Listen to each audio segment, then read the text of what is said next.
Hi friends. അപ്പോൾ നമ്മൾ എല്ലാവരും വീട് വയ്ക്കുമ്പോൾ സ്ഥിരമായിട്ട് നമ്മൾ പറഞ്ഞു കേൾക്കുന്ന ഒരു കാര്യമാണ് നമ്മൾ ഉദ്ദേശിച്ച ബഡ്ജറ്റിൽ നിന്നില്ല, അതിൻ്റെ മുകളിൽ പോയി എന്നൊക്കെ. അപ്പോൾ ഒരു സിമ്പിളായിട്ടുള്ളൊരു കാര്യം പറയാം.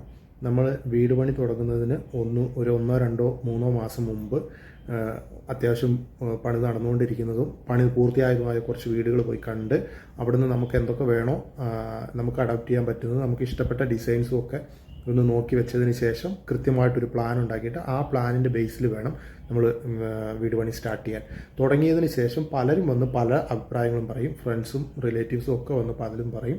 പക്ഷേ എന്തൊക്കെ പറഞ്ഞാലും നമ്മൾ പിന്നീട് അതിലേക്കൊന്നും ആഡ് ചെയ്യാനോ അല്ലെങ്കിൽ നമ്മൾ ചെയ്തു വെച്ചിരിക്കുന്ന എന്തെങ്കിലും ഒന്ന് പൊളിച്ച് കളയാനോ നിൽക്കാതിരുന്നാൽ തന്നെ നമുക്ക് വലിയൊരു കോസ്റ്റ് കുറയ്ക്കാൻ പറ്റും. ചിലപ്പോൾ ഒരു സ്ലാബ് ഇച്ചിരി നീട്ടിയിടുന്നതായിരിക്കും, അല്ലെങ്കിൽ ഒരു ഭിത്തി കൂടുതൽ കെട്ടുന്നതായിരിക്കും. പക്ഷേ നമ്മൾ കാണാത്തതായ ഒരുപാട് ചിലവുകൾ അതുമായിട്ട് ബന്ധപ്പെട്ട് നമുക്ക് വർക്കിൽ വന്നേക്കാം. അതുകൊണ്ട് കൃത്യമായ ഒരു പ്ലാനിൽ മാത്രം നമ്മൾ വർക്ക് സ്റ്റാർട്ട് ചെയ്യുക, ആ പ്ലാനുമായി മാത്രം മുന്നോട്ട് പോകുക. ഇതിപ്പോൾ വർക്ക് നടന്നുകൊണ്ടിരിക്കുന്ന ഒരു സൈറ്റാണ്. അവിടെ നമുക്ക് ഈ ഇൻറ്റീരിയറിന് വേണ്ടി ഇലക്ട്രിക്കൽ പോയിന്റുകൾ ഇടാനുണ്ട്. അതിന് ഇലക്ട്രീഷ്യനെ മീറ്റ് ചെയ്യാൻ വേണ്ടി ചെന്നതാണ്. ഇലക്ട്രിക്കലിൻ്റെ പൈപ്പ് ഇടുന്ന ആ ഒരു വർക്ക് നടന്നുകൊണ്ടിരിക്കുന്നതേ ഉള്ളൂ. പ്ലാസ്റ്ററിങ്ങിന് മുമ്പായിട്ടാണ്. ഇവിടെ ഇപ്പം ഓപ്പൺ കിച്ചണിലാണ് ചെയ്തിരിക്കുന്നത്. അതുകൊണ്ട് തന്നെ ഓപ്പൺ കിച്ചണിൻ്റെ അവിടെ ബ്രേക്ക്ഫാസ്റ്റ് ടേബിളായിട്ട് വരുന്ന ആ ഒരു പോർഷൻ ഭിത്തി കെട്ടിയിരിക്കുന്നത് കുറച്ച് ഹൈറ്റ് കൂടിപ്പോയിട്ടുണ്ട്. ഒരു നിര കല്ലിൻ്റെ ഹൈറ്റ് കൂടിപ്പോയിട്ടുണ്ട്. ആ കല്ല് അവർ ഇനി അത് പൊളിക്കണം എന്ന് പറഞ്ഞു. അപ്പോൾ അത് കണ്ടപ്പോൾ ഞാൻ ചോദിച്ചപ്പോൾ അവർ പറഞ്ഞു അത് പൊളിക്കണം എന്ന് പറഞ്ഞു.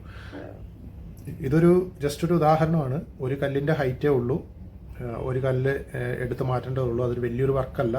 പക്ഷേ എന്നിരുന്നാൽ കൂടിയും നമ്മൾ ചിലപ്പോൾ ഒരു ചെറിയ പോർഷൻ അല്ല എന്ന് വിചാരിച്ച് ഒരു അഡീഷണൽ വർക്കോ അല്ലെങ്കിൽ ചെയ്ത വർക്ക് പൊളിക്കേണ്ടി വരുന്ന ഒരവസ്ഥയിൽ നമ്മൾ കാണാതെ പോകുന്ന ഒരുപാട് ചിലവുകൾ അതിൻ്റെ പിന്നിലുണ്ടാകും. അതുകൊണ്ട് തന്നെ കൃത്യമായൊരു പ്ലാൻ ഉണ്ടാക്കി ആ പ്ലാനിൽ മാത്രമേ നമ്മൾ വർക്കുകൾ മുന്നോട്ട് പോകാൻ പാടുള്ളൂ. ആരൊക്കെ പറഞ്ഞാലും പിന്നീട് അതിലേക്കൊന്നും ആഡ് ചെയ്യാൻ നിൽക്കരുത്.